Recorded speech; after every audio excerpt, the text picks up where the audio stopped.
política, pero toca darse un respiro de cuando en cuando y analizar lo que está ocurriendo, y es por eso que nuestro primer invitado viene precisamente a referirse y a reflexionar sobre varios de los temas que están formando parte de la agenda no solo parlamentaria, sino también del Poder Ejecutivo. Carlos Villarreal y Mávila Huertas, estamos con ustedes. Carlos, buenos días. ¿Qué tal, Mávila? ¿Cómo estás? Muy buenos días, amigos. ¿Cómo están ustedes? Bienvenidos a Ampliación de Noticias. Efectivamente, tú hacías referencia, Mávila, a situaciones bastante particulares que ocurren en el ámbito político. Ayer hemos tenido una sesión accidentada en el Congreso de la República con discusiones y hasta además la presentación de una moción de censura contra el primer vicepresidente del Parlamento cuando se aprobó el tema del sistema previsional.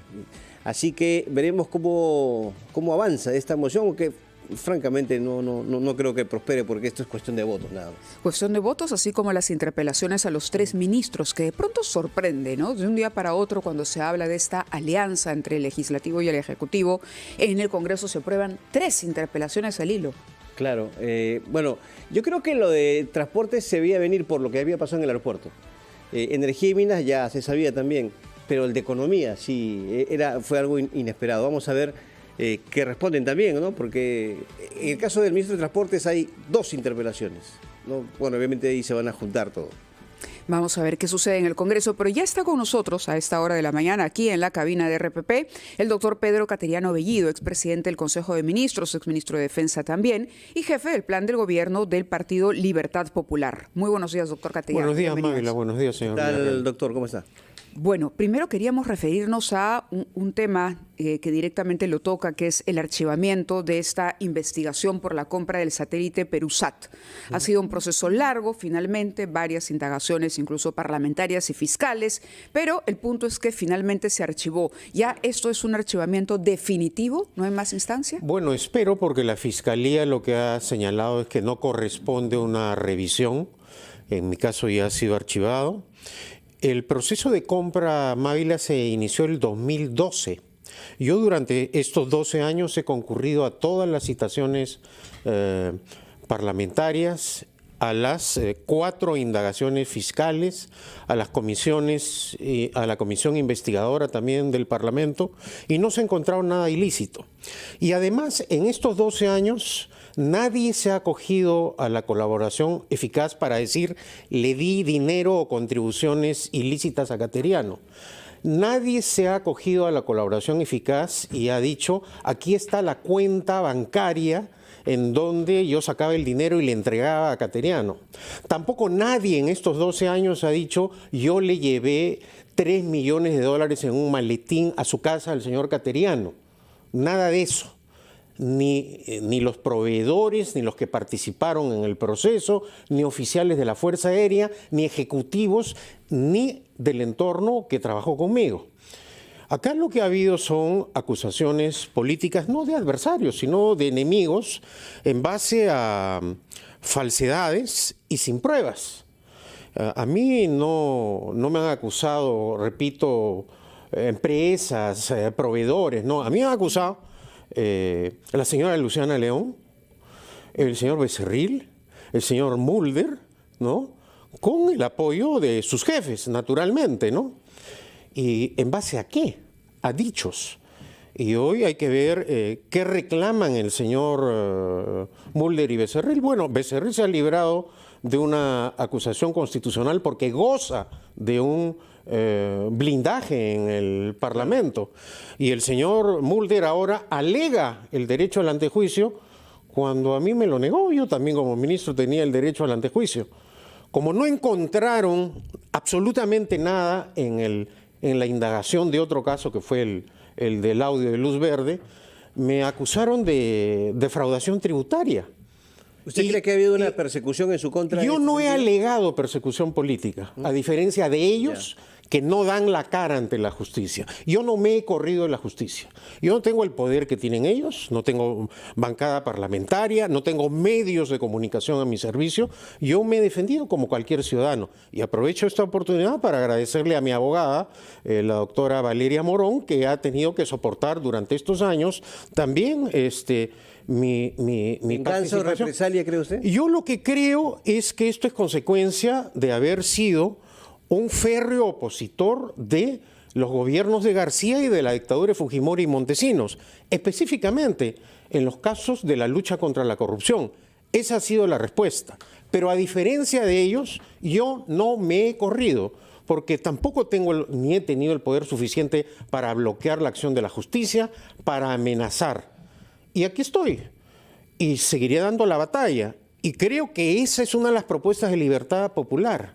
La lucha contra la corrupción en el país no puede ser selectiva y no podemos continuar usando el poder para beneficiar a partidos políticos y a líderes que debido a ese poder no responden ante la justicia. A propósito de este tema, de la utilización del poder en beneficio de partidos políticos, permítanos ir a la pausa, son las 8:14, para volver con una decisión, un dictamen aprobado en la Comisión de Constitución que crea la Escuela Nacional de la Magistratura en reemplazo de la Junta Nacional de Justicia, pero que además establece que el Senado puede elegir a las autoridades electorales, algo que ha sido cuestionado porque se dice, caramba, aquellos que compiten en una lid electoral también van a determinar quién es el árbitro. Vamos a ir a la pausa a las 8:15 y regresamos con el doctor Pedro Cateriano aquí en la cabina de RPP, la voz de todo el Perú. Son ya las 8:19 de la mañana, regresamos a Ampliación de Noticias, conversamos aquí en la cabina de RPP con el doctor Pedro Cateriano Bellido, expresidente del Consejo de Ministros, y el tema que habíamos dejado planteado, un tema que ha generado polémica por los dos aspectos que engloba, es este dictamen aprobado ya en la Comisión de Constitución, que tiene que pasar al Pleno y que tiene que además recibir dos votaciones mayoritarias en dos legislaturas porque se trata de una reforma a la Constitución, otra reforma a la Constitución por parte de este Congreso. Un Congreso que realmente no cuenta con legitimidad si ésta se mide en aprobación por parte de la población. Pero en fin, vamos a dejar el tema ahí. El dictamen propone la creación de la Escuela Nacional de la Magistratura y la desaparición, para ponerlo en términos prácticos, de la Junta Nacional de Justicia. En principio, esta parte del dictamen, ¿cómo la analiza, doctor Cateriano? Bueno, yo creo que como el Congreso no logró su objetivo de neutralizar a la Junta Nacional de Justicia porque los miembros de la Junta recurrieron al Poder Judicial y algunos de ellos han obtenido amparo, y de otro lado, por ejemplo, también la fiscal suprema, Zoraida Ábalos, ha logrado retornar al Ministerio Público. Acá, pues, mediante la fuerza bruta de los votos, ya lo que quieren es, como no han podido hacer el control político de la Junta, simplemente tumbarse la institución. Y bueno, acá Pero tumbarse a la Junta no es solamente sacar al señor Aldo Vázquez, no es hacerle daño a la señora Zoraida Ábalos, no, la repercusión es mayor, porque se trata de la entidad que finalmente va luego a designar jueces y fiscales. Y además es afectar gravemente la institucionalidad democrática del país. Si algo viene afectando en este momento y agravando la reputación internacional del país, es esta situación de violación permanente al orden constitucional y de amenaza al sistema democrático del Parlamento, ante un silencio, y hay que decirlo claramente, cómplice de la Presidenta de la República. La Presidenta Boluarte está obligada, de acuerdo a la Constitución, a defender la Constitución. Y frente a estos atropellos exabruptos del Congreso, por razones políticas de sobrevivencia, la presidenta guarda, reitero, un silencio cómplice. Bueno, y eso creo que es sumamente grave, ¿no? El ministro de Justicia, el señor Arana, que es la voz del Poder Ejecutivo en esta materia, ha dicho que él ve positivo que se proponga crear una carrera judicial. Bueno, naturalmente en este tipo de situaciones, aquellos que no respetan el orden constitucional pueden plantear lo que quieran. Si tenemos en el fujimorismo, si se tiene congresistas y parlamentarios fujimoristas que sostienen que Fujimori no cometió delitos sino errores, y ese es el criterio jurídico que predomina en ese partido político, bueno, esta clase de apreciaciones en medio de esta confrontación política no me llaman la atención. ¿Usted considera... No, sigue, Carlos, por favor. ¿Usted considera, don Pedro Cateriano, que también hay un intento de las bancadas de controlar los organismos electorales? Porque inicialmente, bueno, han dispuesto esto con relación a OMPE y RENIEC. Y ojo, no olvidemos que la presidenta ha sido funcionaria de RENIEC también. En segundo lugar, han habido críticas constantes al presidente del Jurado Nacional de Elecciones por lo que ha pasado en las últimas elecciones, según ellos, con fraude. Hasta ahora todavía mantienen esa tesis. Hay un intento aquí de tener autoridades electorales a la medida, ¿no?, de parte de no solamente de Fuerza Popular, sino de otras bancadas, porque esto es lo que apoyan varias bancadas.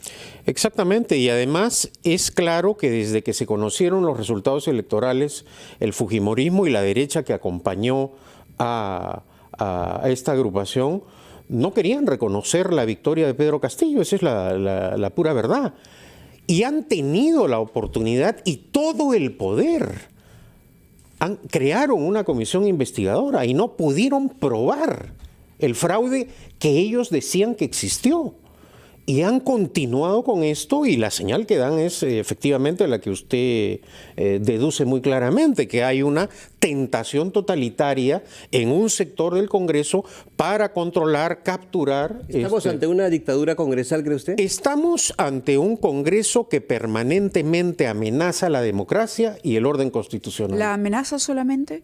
La amenaza y la viola el orden constitucional. Le digo esto ahora, usted mencionaba antes la complicidad o el silencio por parte de la presidenta. Retomando el tema de la Junta, el ministro cuando dice, yo no voy a decir que estoy a favor de la eliminación de la Junta, yo estoy a favor de la institucionalidad y este dictamen no está desapareciendo ni la Fiscalía ni el Poder Judicial. Es lo que dice el ministro si el ministro de Justicia de un gobierno supuestamente democrático afirmara que hay que desaparecer al Poder Judicial y a la Fiscalía, correcto, ahí sí estaríamos ante una declaración golpista, claramente. Dice, si lo que ahora se pretende es un tema político, entonces, se pregunta el ministro Arana, la creación de la Junta frente al Consejo Nacional de la Magistratura, ¿qué fue?